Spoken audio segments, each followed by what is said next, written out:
Trailer প্রকাশনা অনুষ্ঠানে কয়েদির পোশাকে হাতে হাতকড়া পরে পুলিশের সঙ্গে হাজির হয়েছেন নিশো। বিস্তারিত অঞ্জলি কবিরের ডেস্ক রিপোর্টে।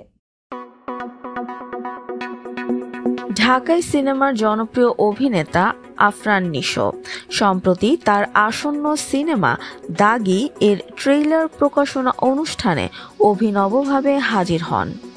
গুলশানের শুটিং ক্লাবের সামনে পুলিশের গাড়ি দেখে দর্শকদের মধ্যে ভিড় জমে যায়। সেখানেই পুলিশের গাড়ি থেকে কয়েদির পোশাক পরা হাতকড়া পরা অবস্থায় নামেন নিশো, যা দেখে উপস্থিত জনতার চোখ কপালে ওঠে। এই সৃষ্টিশীল আয়োজনটি ছিল সিনেমার ট্রেইলার প্রকাশ অনুষ্ঠানের একটি অংশ। এতে নিশো তার চরিত্র নিশান এর ভূমিকা তুলে ধরেছেন। সিনেমার ট্রেইলারে নিশান চরিত্রের কারাবাস, সেখান থেকে মুক্তি এবং জীবনের নতুন উদ্দেশ্য খোঁজার একটি ইঙ্গিত ফুটে উঠেছে। প্রচার অনুষ্ঠানে নির্মাতা শিহাব শাহীন বলেন, দাগি সিনেমায় ক্ষমা একটি গুরুত্বপূর্ণ বার্তা হিসেবে উঠে এসেছে। তিনি জানান, শুরু থেকেই এই চরিত্রের জন্য আফরান নিশোকে ভাবা হয়েছিল এবং নিশো তার অভিনয় দিয়ে সকল সন্দেহ দূর করেছেন। এছাড়া অভিনেত্রী তমা মির্জা সিনেমার জেরিন চরিত্রে অভিনয় করেছেন। তিনি তার চরিত্রের প্রস্তুতি নিয়ে বলেন, জেরিন হয়ে ওঠার পেছনে একটি বড় জার্নি ছিল। শিহাব শাহীন ভাইয়ের দিক নির্দেশনা ও নিশো ভাইয়ের সাপোর্ট ছিল অসাধারণ।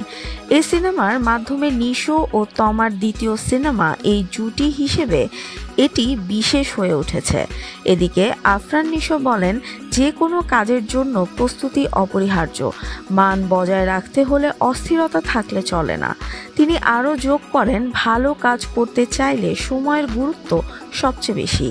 এদিন অনুষ্ঠানে পরিচালক শিহাব শাহীন আরও জানান, দাগি নির্মাণে তারা তাদের সর্বোচ্চ চেষ্টা করেছেন এবং সিনেমাটি সততার সঙ্গে তৈরি করা হয়েছে। পাশাপাশি এটি একটি ইউ গ্রেড সিনেমা হিসেবে সেন্সর সার্টিফিকেট পেয়েছে, যার মানে হলো এটি সব বয়সী দর্শকই দেখতে পারবেন। দাগি সিনেমার নির্মাণে প্রযোজক হিসেবে FVF alpha I entertainment limited ও চরকি প্ল্যাটফর্ম অংশীদার হয়েছে। এছাড়া সিনেমায় আরও অভিনয় করেছেন সুনেরাহ বিনতে কামাল, শহীদুজ্জামান সেলিম, গাজী রাকায়েত, মিলি বাশার এবং রাশেদ মামুন অপু। এ সিনেমার মুক্তি ঈদুল ফিতরে আসছে এবং এর সঙ্গে মুক্তির অপেক্ষায় রয়েছে আরও কিছু সিনেমা।